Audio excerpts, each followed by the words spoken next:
صلاۃ و سلام علیک یا حبیب اللہ۔ واہ کیا جود و کرم ہے شہ بطحا تیرا، نہیں سنتا ہی نہیں مانگنے والا تیرا۔ واہ کیا جود و کرم ہے شہ بطحا تیرا، نہیں سنتا ہی نہیں مانگنے والا تیرا۔ اور تیرے ٹکڑوں پہ پلے غیر کی ٹھوکر میں نہ ڈال، تیرے ٹکڑوں پہ پلے غیر کی ٹھوکر میں نہ ڈال، جھڑکیاں کھائیں کہاں چھوڑ کے ٹکڑا تیرا، جھڑکیاں کھائیں کہاں چھوڑ کے ٹکڑا تیرا۔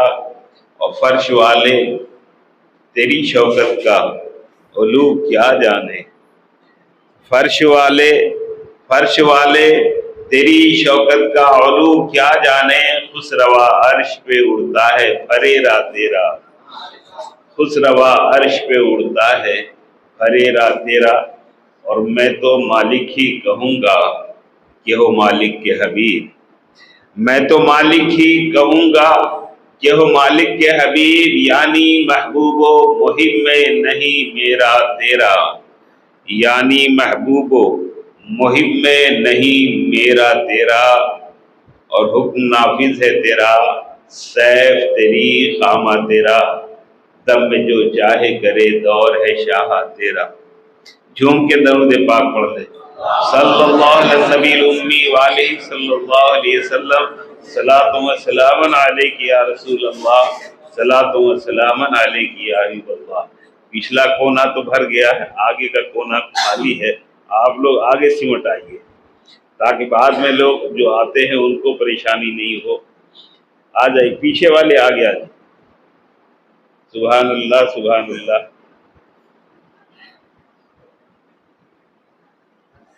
ذہن حاضر ہے آپ حضرات کا؟ آپ لوگ بھی آگے آ جائیے،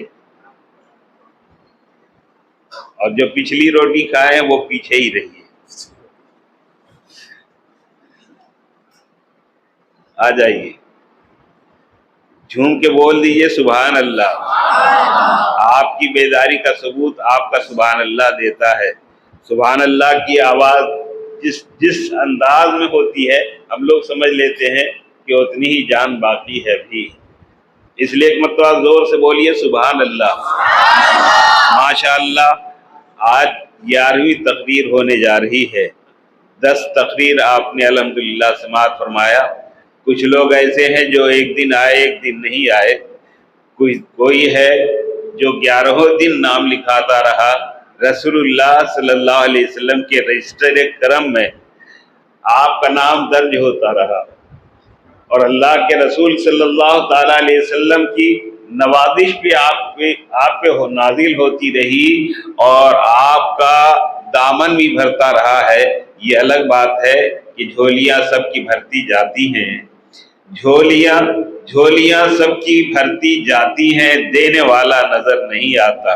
آقائے کرم، آقا مکین گنبد خضرا ہمارا دامن طلب، ہماری دامن مراد کو بھرتے ہوئے نظر آ رہے ہیں۔ یہ الگ بات ہے کہ وہ کس طرح دیتے ہیں ہمیں نہیں معلوم، وہ کس طرح نوازتے ہیں وہ نہیں معلوم، وہ کس طرح ہمارے دامن کو بھرتے ہیں وہ نہیں معلوم، اور اتنا مگر یقین ہے کہ اللہ کے رسول دیتے ہیں۔ کیوں؟ اس لیے یقین ہے کہ اللہ کے رسول صلی اللہ علیہ وسلم نے خود ہی ارشاد فرمایا، انما انا قاسم واللہ یؤتی، میں بانٹنے والا ہوں اللہ دینے والا ہے۔ کہہ دو سبحان اللہ۔ میں بانٹنے والا ہوں، ابھی مجھ سے پیشتر حضرت اللہ مولانا احسان رضا صاحب قبلہ سبحان اللہ نسل میں باقی رہ گئی، جو ان کے والد گرامی لے کر کے دنیا میں آئے، وہ چیز انشاءاللہ العزیز ان کے جانے کے بعد اس جگہ پہ اندھیرا نہیں ہو سکتا۔ جو علم کی دولت انہوں نے اپنے سینے میں جمع کی، وہ انہوں نے اونڈیل دی ہے اپنے صاحبزادے حضرت اللہ مولانا احسان رضا صاحب قبلہ کی خدمت میں، ان کے قلب میں۔ اور یہ اللہ کا بہت بڑا فضل ہے کہ یہ عالم کے ساتھ ساتھ ایک خطیب بھی ہیں، اور اتنے باکمال خطیب ہیں کہ صرف اردو ہی میں تقریر نہیں کرتے، ماشاءاللہ تیلگو زبان میں خطاب کرنے والا یہ پہلا نوجوان ہے۔ ہمارے سنیوں میں نہیں ہے، مگر الحمدللہ آپ کا شہر اس معاملے میں خوش قسمت ہے کہ اس زبان میں بھی تقریر کرنے والا یہاں کوئی موجود ہے۔ تو میں یہ کہہ رہا تھا، اللہ کے رسول صلی اللہ علیہ وسلم بانٹتے ہیں، خدا دینے والا ہے۔ انما انا قاسم واللہ یؤتی، آقا فرماتے ہیں میں بانٹنے والا، اللہ دینے والا، میں بانٹنے والا۔ آقا فرماتے ہیں میں بانٹنے والا، اللہ دینے والا۔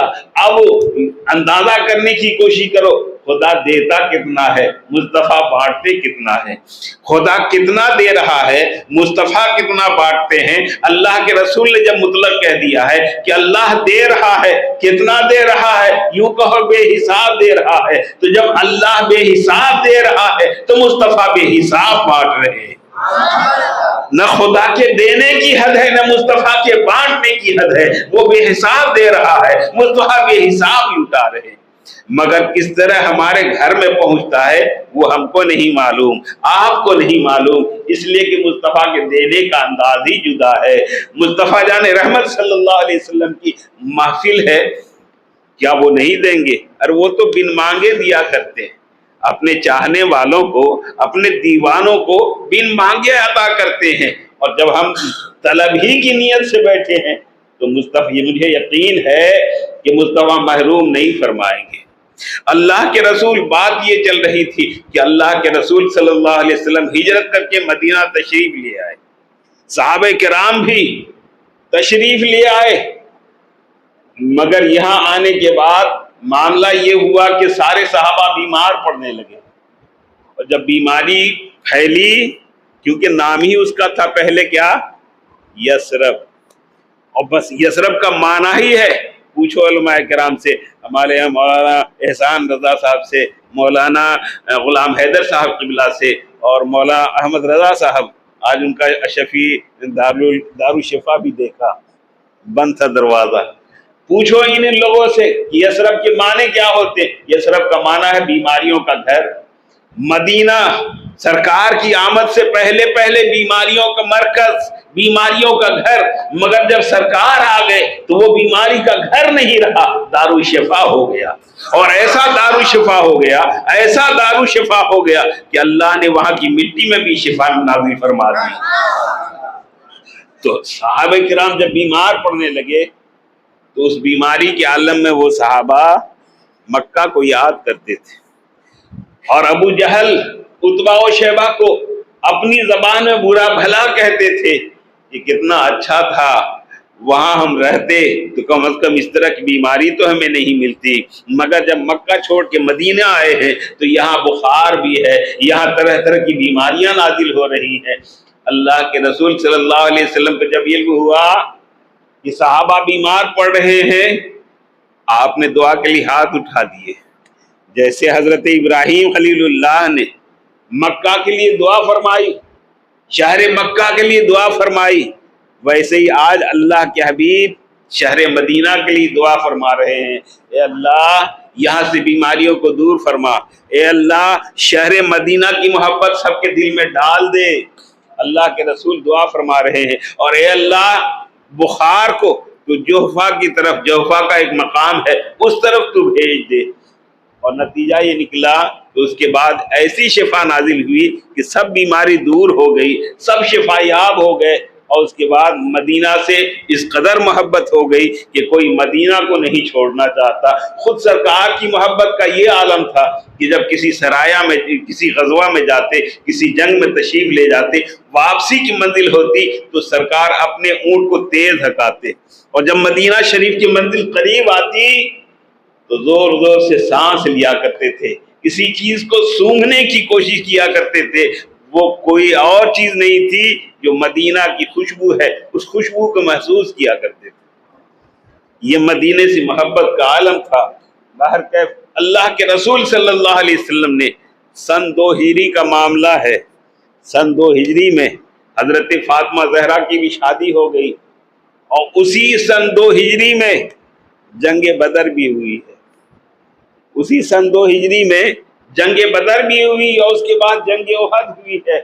انشاءاللہ کچھ جھلکیاں دکھاتے ہوئے آگے چلنے کی کوشش کروں گا. جنگ بدر ہوئی.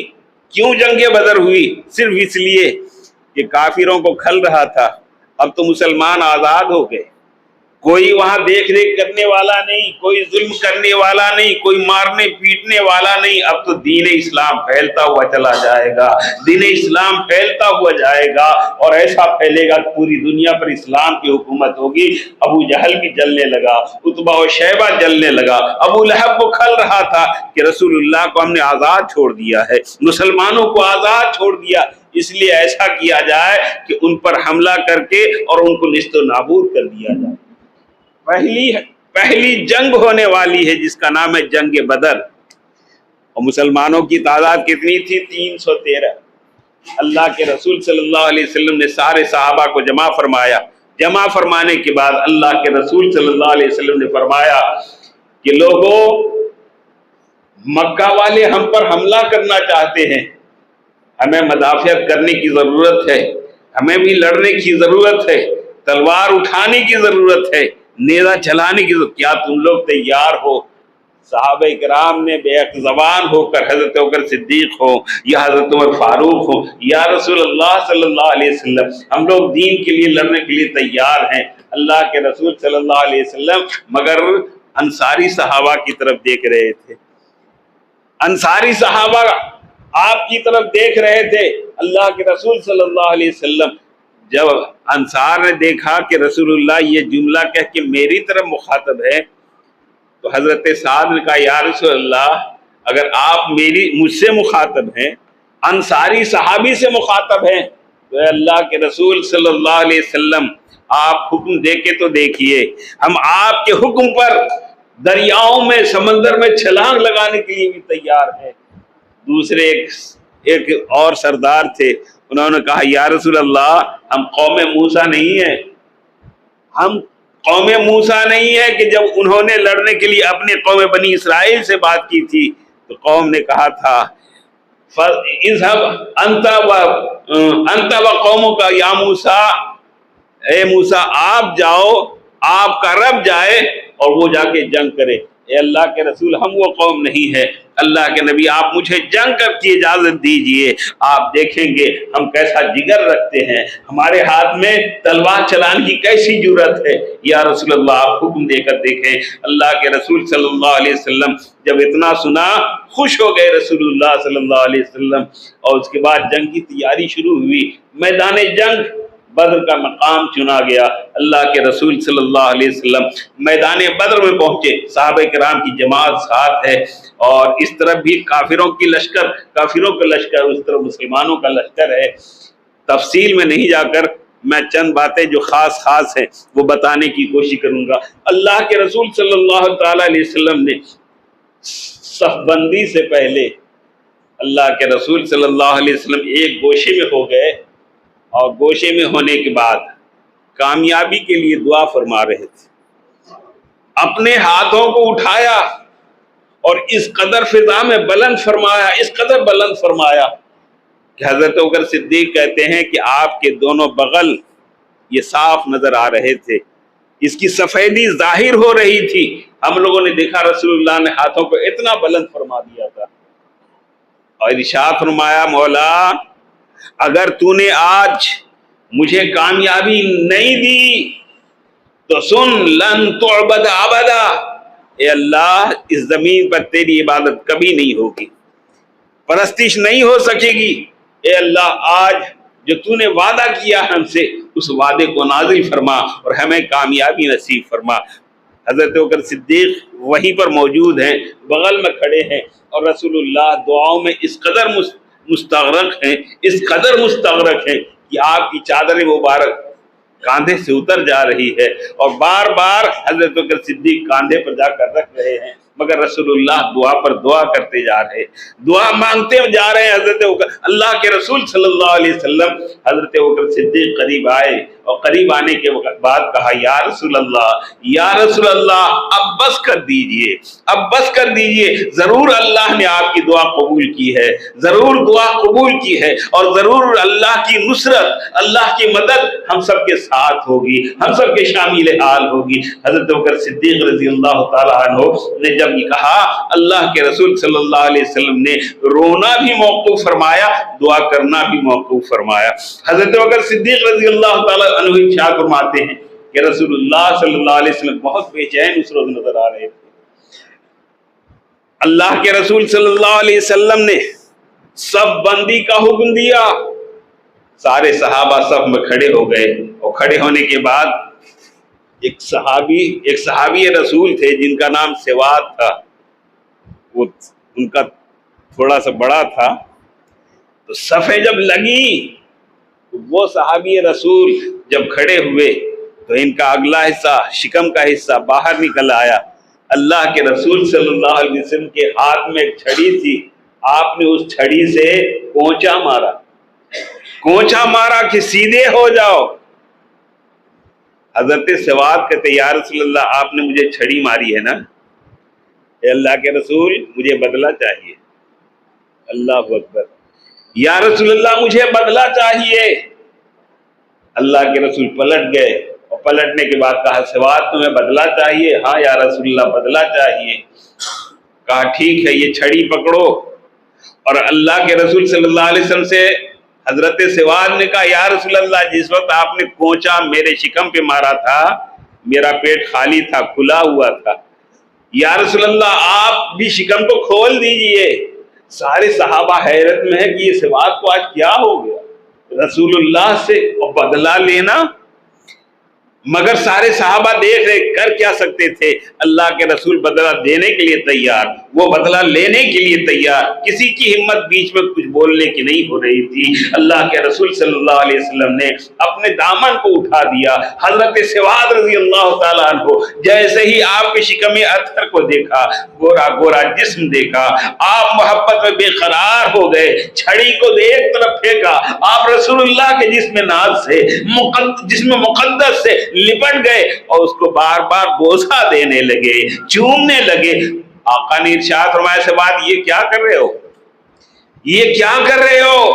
کہا یا رسول اللہ اب میدان جنگ سامنے ہے، تھوڑی دیر میں جنگ ہونے والی ہے، میں سمجھتا ہوں کہ موت میرے سامنے کھیل رہی ہے، تو کم از کم اتنا تو ہو جائے کہ جو جسم آپ کے جسم سے چھو جائے نار جہنم اس پر حرام ہو جاتی ہے۔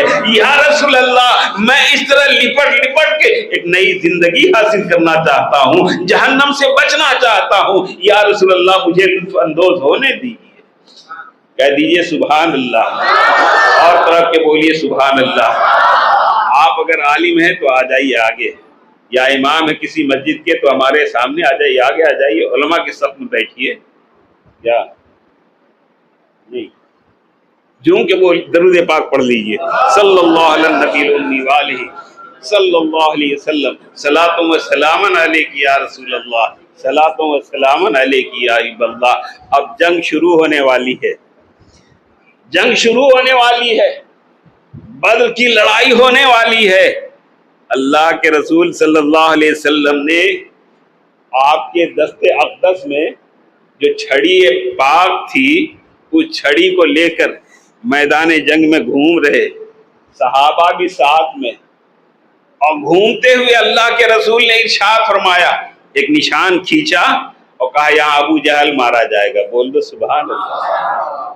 ابھی مرا نہیں ہے، ابھی زندہ ہے، ابھی جنگ بھی شروع نہیں ہوئی ہے، مگر رسول اللہ خبر دے رہے ہیں یہاں ابو جہل مارا جائے گا، یہاں عتبہ مارا جائے گا، یہاں شیبہ مارا جائے گا، یہاں فلاں کافر مارا جائے گا، یہاں فلاں کافر مارا جائے گا۔ اور نشان کھینچتے جا رہے ہیں، نشان کھینچتے جا رہے ہیں رسول اللہ کے سامنے۔ ابھی اس نے دم نہیں توڑا ہے، ابھی جنگ نہیں شروع ہوئی ہے، اور جب تک جنگ نہیں شروع ہو کیا معلوم کون مرے گا یا زندہ رہے گا، اور مرے گا تو کہاں مرے گا یہ بھی کسی کو نہیں معلوم۔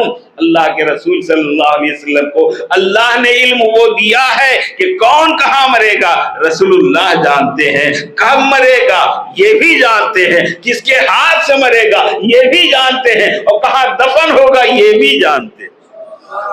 اور کوئی غیب کیا تم سے نہا ہو بھلا، اور کوئی غیب کیا تم سے نہا ہو بھلا، جب نہ خدا ہی چھپا تم پہ کروڑوں درود، جب نہ خدا ہی چھپا تم پہ کروڑوں درود، کعبہ کے بدرود دجا تم پہ کروڑوں درود، طیبہ کے شمس الضحیٰ تم پہ کروڑوں درود۔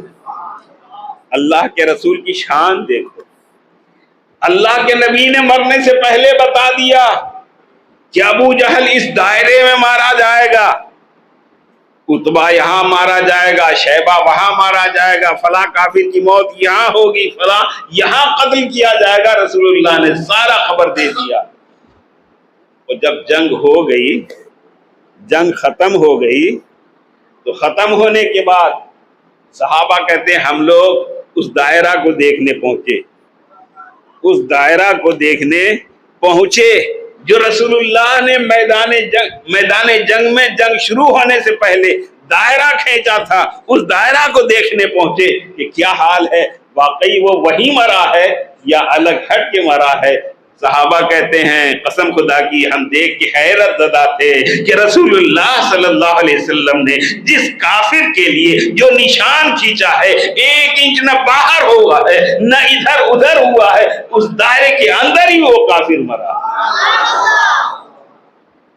آپ اندازہ کیجئے، اللہ کے رسول کہنے والے کہتے ہیں پیٹھ پیچھے کا علم نہیں، دیوار پیچھے کا علم نہیں، ارے تمہاری موت کا بھی علم رسول اللہ کو ہے، ہماری تمہاری موت کا بھی علم ہے، اس وقت کے لوگوں کا تو چھوڑو، آج کے لوگوں کا بھی علم ہے رسول اللہ صلی اللہ علیہ وسلم۔ اس لیے کہ قرآن نے صاف کہہ دیا ہے وَعَلَّمَكَ مَا لَمْ تَكُنْ تَعْلَمْ، اے محبوب جو آپ نہیں جانتے تھے، اے محبوب جس چیز کا علم آپ کو نہیں دیا تھا، اللہ تبارک و تعالیٰ نے وہ سارا علم آپ کو سکھا دیا۔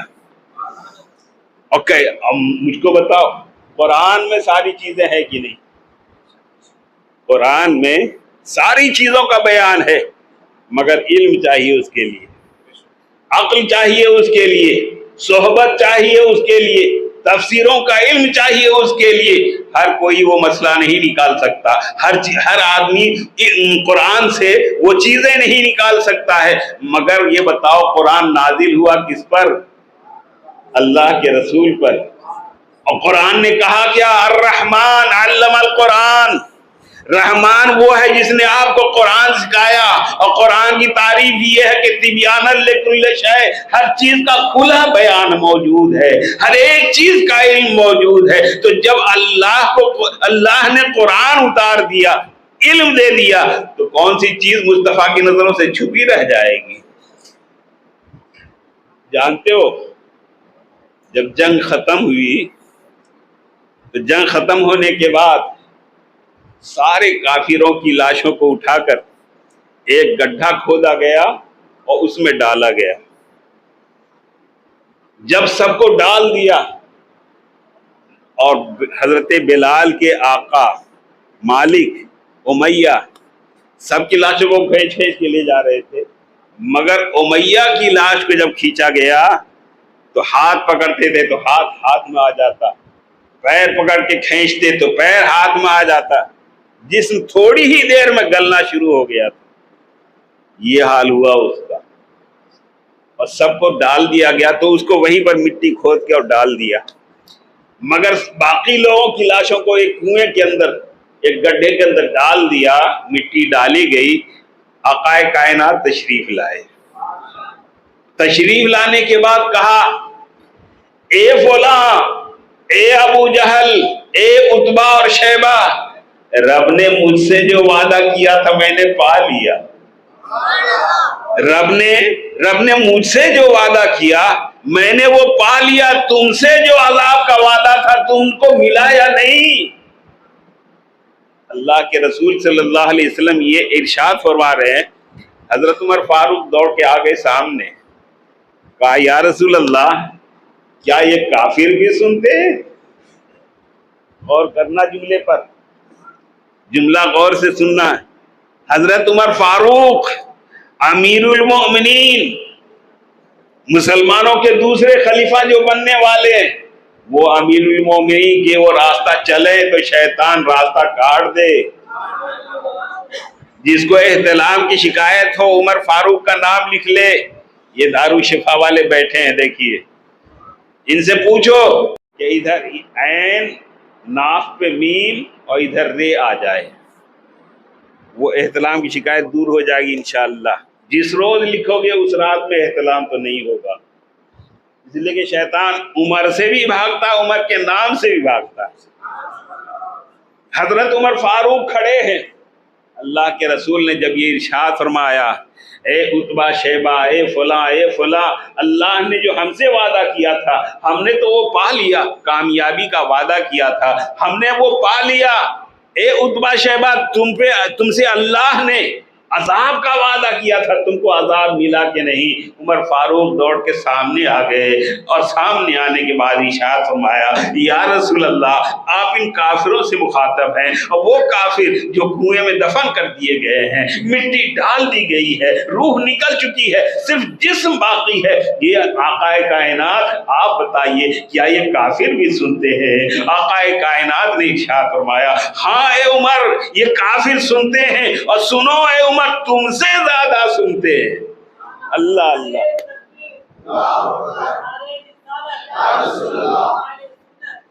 یہ کافر تم سے زیادہ سنتے ہیں. یہ جملے ہمارے تمہارے نہیں, نہ ہمارے تمہارے باپ کے ہیں بلکہ رسول پاک کے ہیں. یہ جملے رسول پاک کے ہیں اور آپ ارشاد فرما رہے ہیں اے عمر یہ کافر تم سے زیادہ سنتے ہیں, تم سے زیادہ سنتے ہیں.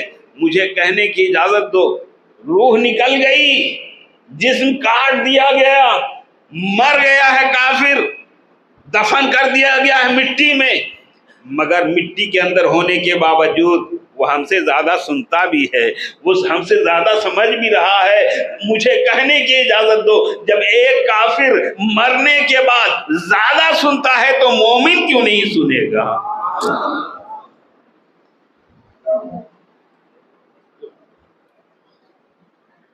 مومن اور زیادہ سنے گا. اور جب مومن سنتا ہے تو ولی کیوں نہیں سنے گا؟ ہمارا خواجہ کیوں نہیں سنے گا؟ ہمارا رضا کیوں نہیں سنے گا؟ ہمارا بختیار کاکی کیوں نہیں سنے گا؟ ہمارا غوث کیوں نہیں سنے گا؟ ہمارا علی کیوں نہیں سنے گا؟ اور جب علی سنتے ہیں تو نبی کیوں نہیں سنے گا؟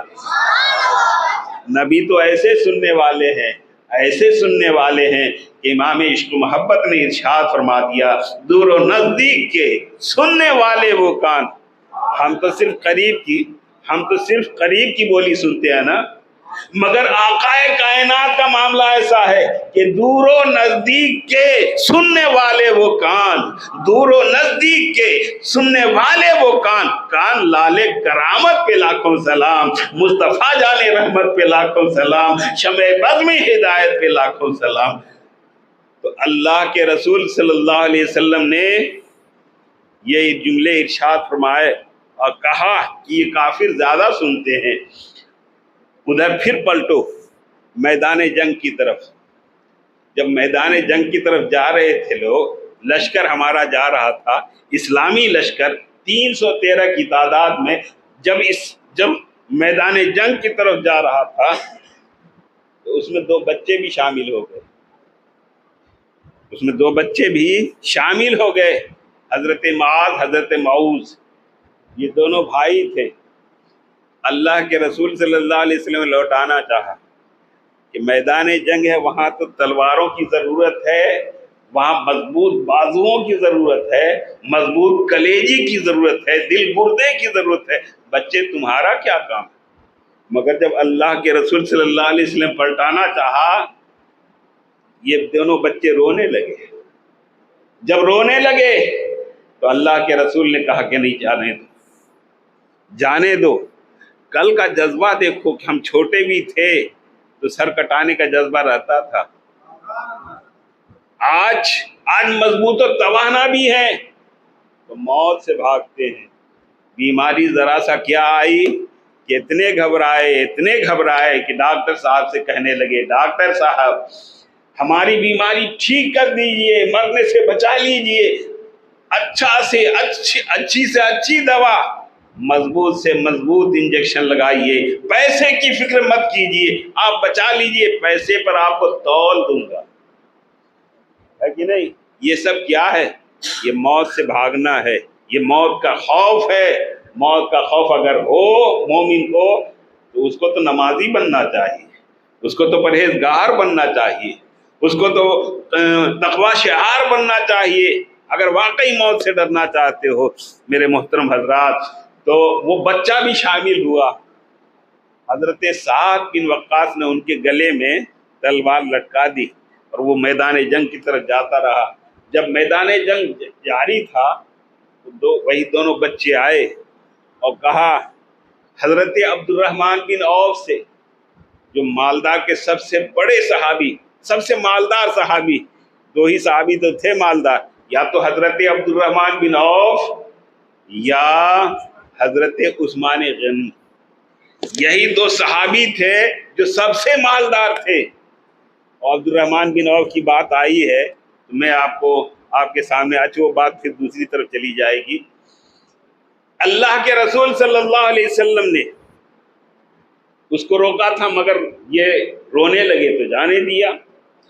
حضرت عبد الرحمن بن عوف سے وہ دونوں بچے آ کے عین لڑائی کے درمیان جب تلواریں چل رہی, ادھر سے بھی ادھر سے بھی نیزے پھینکے جا رہے ہیں, تیروں کی بارش ہو رہی ہے, وہ بچہ آیا اور عبد الرحمن بن عوف سے کہنے لگا, اے صحابی رسول, اے عبد الرحمن بن عوف, مجھے صرف یہ بتا دیجئے ان فوجوں میں ابو جہل کون ہے؟ اللہ اللہ, ان بچوں کا جذبہ دیکھیے. مجھے اتنا بتا دیجئے کہ اس میں ابو جہل کون ہے. کہا بچے جان کے کیا کرو گے؟ بچے کا جواب سنیے. اس بچے نے کہا قسم کھائی ہے مر جائیں گے یا ماریں گے ناری کو. قسم کھائی ہے کہ مر جائیں گے یا ماریں گے ناری کو. سنا ہے گالیاں دیتا ہے وہ محبوب باری کو. قسم کھائی ہے مر جائیں گے یا ماریں گے ناری کو. سنا ہے گالیاں دیتا ہے وہ محبوب باری کو. تو جو میرے محبوب کو گالی دے, جو میرے رسول کو گالی دے, جو میرے نبی کو گالی دے, جو انیس بے کساں کو گالی دے, جو چارہ ساز دردمندہ کو گالی دے, جو کونین کے مسیحا کو گالی دے, ہم اس کو زندہ زمین پر نہیں دیکھ سکتے. یہ کس کا جذبہ ہے؟ جوانوں کا نہیں, جوانوں کا بھی جذبہ ہے, ہمارے بچوں کا بھی جذبہ ہے. یہی وجہ ہے کبھی قرآن پہ بات اٹھتی ہے ہم نکل جاتے ہیں جلوس لے کر, کبھی رسول اللہ کی گستاخی کی بات آتی ہے ہم نکل جاتے ہیں. کیوں؟ اس لیے کہ ہمارا ایمان مصطفیٰ ہے, ہماری جان مصطفیٰ ہے, ہماری شان مصطفیٰ ہے. تو جب ہماری شان ہی نہیں رہے گی تو ہم رہ کے کیا کریں گے؟ بولو ہے کہ نہیں؟ اتنے میں جنگ ہو رہی تھی, اتنے میں گھوڑا دوڑاتا ہوا ابو جہل گزرا. عبد الرحمن بن عوف نے اس بچے سے کہا دیکھو ابو جہل جا رہا. اس گھوڑے پر جو سوار ہے یہی ابو جہل ہے, وہ پیچھے لپکا. دونوں بچے تلوار لے کے لپکے, ابو جہل کے پیچھے لپکے. تھے تو چھوٹے.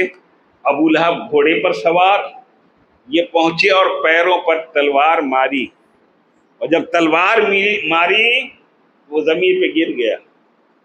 جب زمین پہ گر گیا تو ان دونوں, ایک بچہ ادھر سے ایک بچہ ادھر سے مار رہا ہے. اللہ اللہ, اور یہ مجبور ہو گیا, مار کھا رہا ہے مگر اس کے ہاتھ نہیں چل پا رہے ہیں.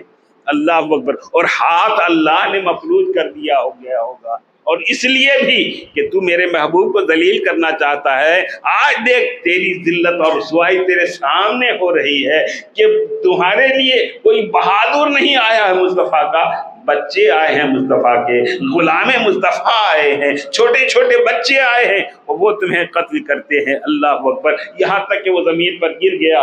حضرت عبداللہ بن مسعود رضی اللہ تعالیٰ عنہ غالباً وہ تشریف لائے اور آپ کی اس کی گردن کاٹ کر، اور جس وقت گردن کاٹی جا رہی تھی اس وقت یہ ناپاک کیا بولتا ہے، ہم سردار ہیں مکہ کے، ذرا گردن کاٹنا تو یہاں سے مت کاٹنا، یہاں سے کاٹنا تاکہ لگے کہ یہ سردار کی گردن ہے۔ اللہ اکبر، مرنے وقت بھی اس کا جذبہ دیکھو، کتنی اس کے اندر انانیت تھی کہ کہتا کہ نہیں یہاں سے مت کاٹنا، یہاں سے کاٹنا تاکہ لگے یہ کسی سردار کا گلا ہے۔ اور اللہ نے یہ ذلیل کیا تھا۔ بہرکیف اللہ تبارک و تعالیٰ نے اس جنگ میں مسلمانوں کو نصرت فرشتوں کے ذریعہ نصرت فرمائی اور یہ 313 ہزاروں پر بھاری پڑے اور اللہ نے فتح و کامیابی سے نوازا۔ مگر اس سے پہلے ایک واقعہ اور ہوا تھا، اور وہ کیا ہوا، ہجرت کر کے جو مسلمان گئے تھے، غریب صحابہ تھے، کسی کے پاس کچھ نہیں تھا، اللہ کے رسول صلی اللہ علیہ وسلم نے سارے صحابہ کو حضرت بلال کے ذریعہ بلایا۔ اب بلانے کے بعد حضرت بلال کے ذریعہ سے حکم دیا اور کہا بلال سب کو بلاؤ، اہل مدینہ جتنے مہاجر ہیں ان کو بھی بلاؤ، جو ہجرت کر کے گئے ہیں ان کو مہاجر کہا جاتا تھا، کہا مہاجر کو بھی بلاؤ، اور جو مدینے کے رہنے والے تھے ان کا نام تھا انصار، ان کو بھی بلاؤ۔ سب کے سب جمع ہو گئے اور وہاں پر اللہ کے رسول نے ایک تقریر فرمائی، مختصر سی، سارے لوگوں کے سامنے ایک مختصر سی تقریر فرمائی۔ اور وہ تقریر کیا تھی، مفہوم اس کا یہ تھا کہ دیکھو یہ جتنے صحابہ آئے ہیں مہاجر، مکہ سے آئے ہیں، ان کا گھر بھی وہی ہے، در بھی وہی ہے، بستر بھی وہی ہے، تخت بھی وہی ہے، ان کا سارا سامان زندگی مکے میں رکھا ہوا ہے، یہ نہتھے آئے ہیں، یہ خالی ہاتھ آئے ہیں، ان کی بیوی بھی وہی ہے، ان کی جائیداد بھی وہی ہے، ان کے مکانات بھی وہی ہیں، خالی ہاتھ ہی آئے ہیں، نہ ان کے پاس رہنے کے لیے کوئی مکان ہے، نہ سونے کے لیے بستر ہے۔ اے لوگو، میں چاہتا ہوں کہ آج عقد مواخات قائم کر دیا جائے۔ عقد مواخات، بھائی چارہ، ہم ایک دوسرے کو بھائی ایک دوسرے کا بنانا چاہتے ہیں۔ اللہ کے رسول صلی اللہ علیہ وسلم نے ایک طرف انصار کو بٹھایا، ایک طرف مہاجر کو اٹھایا، ایک انصار کو اٹھاتے ہاتھ پکڑ کر اور ایک مہاجر کو ہاتھ اٹھا کر پکڑ کر اٹھاتے اور کہتے آپ دونوں آپس میں بھائی بھائی، آپ دونوں آپس میں بھائی بھائی۔ اسی طریقے سے ایک ایک کو اٹھاتے گئے اور اٹھانے کے بعد بھائی بناتے گئے، اور انہوں نے بھی بھائی بننے کے بعد ایسا نہیں ہے کہ وہ صرف بنا دیا تو بن گئے، نہیں، یہ جب بھائی بن گئے تو بھائی بننے کے بعد جو حقیقی بھائی کا رویہ ہوتا ہے انہوں نے وہ رویہ پیش فرمایا۔ اور جانتے ہو انہوں نے کہا اگر میرے پاس 2 مکان ہے یا 2 روم ہے تو میرے بھائی ایک روم تو میرا ہے اور ایک روم آپ کا ہے۔ کہہ دو سبحان اللہ، کیسا جذبہ انہوں نے پیش فرمایا۔ ایک مہاجر کو روم ملا، ایک اپنے روم رکھا، اور کسی نے تو انتہا کر دی کہ اس کے پاس اگر 2 بیوی ہے تو کہا میں ایک بیوی کو طلاق دیتا ہوں، ایک بیوی میں رکھوں گا، ایک بیوی سے آپ نکاح کر لیجیے۔ اللہ اکبر، کتنی بڑی قربانی، کتنی بڑی قربانی انصار و مہاجر نے پیش فرمائی۔ اللہ اکبر، جس کی کوئی مثال نہیں ہو سکتی۔ اور جس وقت عقد مواخات ہو رہا تھا، بھائی چارہ ہو رہا تھا، سب کے سب بھائی چارے میں شامل ہو گئے، سب کو بھائی بنا دیا گیا اور ساری چیزیں ہو گئی۔ کسی کو گھر ملا، کسی کو زمین ملی، کسی کے پاس باغ تھا تو باغ تقسیم کر دیا، زمین تھی تو جائیداد تقسیم کر دیا، مکان تھا مکان بانٹ دیا، بیوی تھی اس کو 2 حصے میں تقسیم کر دیا، 2 بیوی والے۔ اخیر میں مولا علی اٹھے، مولا علی کھڑے ہوئے اور کھڑے ہونے کے بعد کہا یا رسول اللہ سب کو تو بھائی مل گیا، میں ہی باقی رہ گیا۔ سب کو بھائی مل گئے۔ میرے بھائی آ جائیے، آپ لوگ باہر بیٹھے ہیں نا، میرے قریب رہتے تو ذرا اچھا لگتا۔ آ جائیے باہر میں بیٹھنے والے، یہاں اے سی کی ہوا کھائیے گا اور پھر رحمت کی بھی ہوا آپ کو ملے گی۔ آ جائیے اندر، ماشاءاللہ آ جائیے۔ میرے بھائی کونے میں بیٹھنے والے آپ بھی آ جائیے، اور بھی کوئی صاحب ہیں، آپ لوگ آگے بڑھائیے، تھوڑا آگے سر جائیے، تھوڑا آگے بڑھ جائیے، آگے بڑھ جائیے تھوڑا سا آپ لوگ بھی ادھر سے آگے بڑھ جائیے، تاکہ بعد میں کچھ لوگ آئیں گے، ابھی بھی امید ہے ہم کو کہ ضرور آئیں گے، اور الحمدللہ ہر روز تعداد بڑھتی ہی جا رہی ہے۔ سبحان اللہ، آپ کی تعداد روزانہ بڑھتی ہی جا رہی ہے۔ یہ الحمدللہ اس پروگرام کے کامیابی کی، قبولیت کی نشانی ہے، اور یہ بھی نشانی ہے کہ رسول اللہ کی بارگاہ میں یہ بزم قبول ہو رہی ہے۔ مبارکباد دوں گا یہاں کے امام کو بھی، یہاں کی عوام کو بھی، یہاں کے نوجوان کو بھی، یہاں کے بوڑھے کو بھی، اور یہاں کی یوتھ کمیٹی جو ایس ایس یوتھ کمیٹی جو ہے، میں اسے مبارکباد دیتا ہوں۔ پتہ نہیں کتنے سال سے آپ کر رہے ہیں، یہ کون سا سال رہا ہوگا اس بزم کا؟ 10-12 سال سے الحمدللہ آپ یہ خوبصورت پروگرام سجا رہے ہیں۔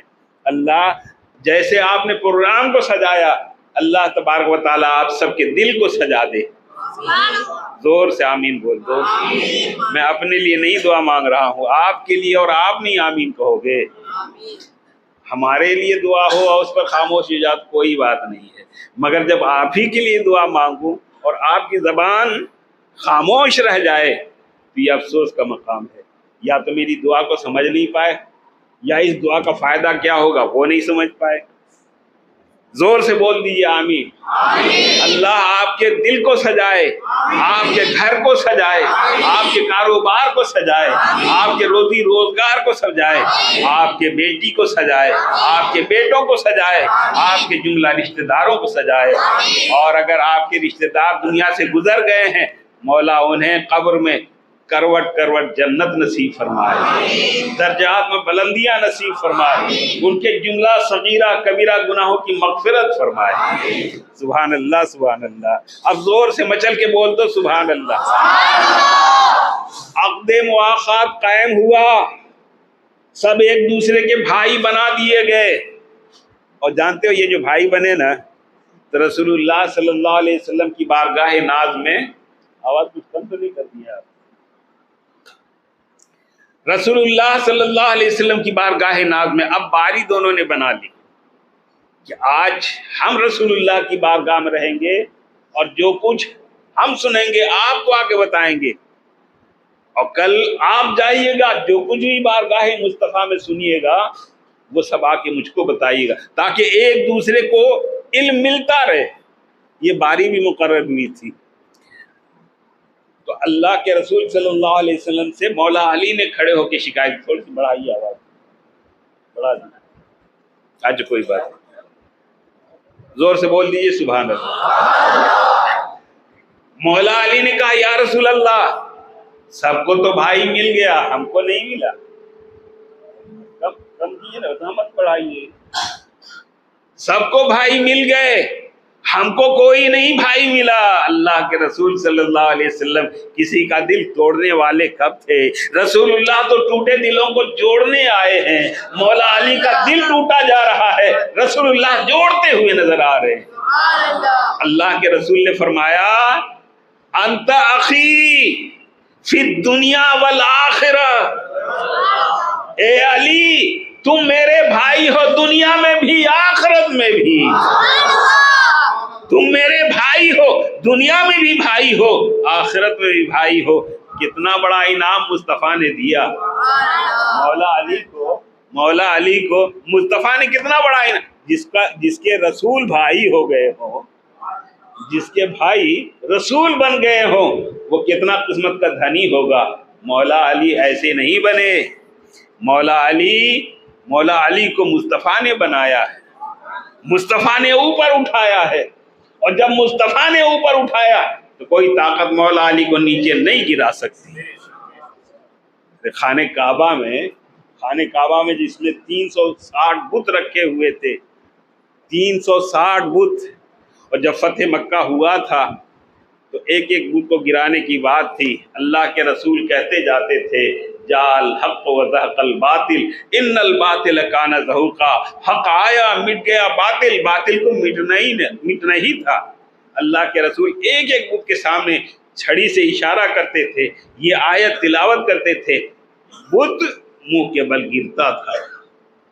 مگر جب ایک بہت بڑے بت کی باری آئی، بہت بڑے بت کی باری آئی تو اللہ کے رسول نے کہا اے نا علی، میرے علی کہاں ہو؟ علی آ جاؤ۔ اللہ کے رسول صلی اللہ علیہ وسلم نے بلایا کو علی کو، بلانے کے بعد کہا علی میرے کاندھے پہ چڑھ جاؤ، میرے کاندھے پہ سوار ہو جاؤ۔ اللہ اکبر، علی کا تلوہ اور مصطفیٰ کے کاندھے پر کیسے آئے؟ حضرت علی نے کہا یا رسول اللہ یہ کام تو مجھ سے نہیں ہوگا کہ میرا تلوہ آپ کا کاندھا، ایسا ہو نہیں سکتا۔ یا رسول اللہ آپ میرے کاندھے پہ بیٹھ جائیں، کھڑے ہو جائیں اور اس بت کو گرائیں، اس بت کو آپ میرے کاندھے پہ سوار ہو کے گرانے کی کوشش کریں۔ اللہ کے نبی نے ارشاد فرمایا علی جس کا بوجھ جبل احد نہ اٹھا سکے، جس کا بوجھ جبل احد نہ برداشت کر سکے، علی کیا اٹھا سکو گے؟ مصطفیٰ کو اٹھا سکو گے؟ مفہوم حدیث اور میرے کس بوجھ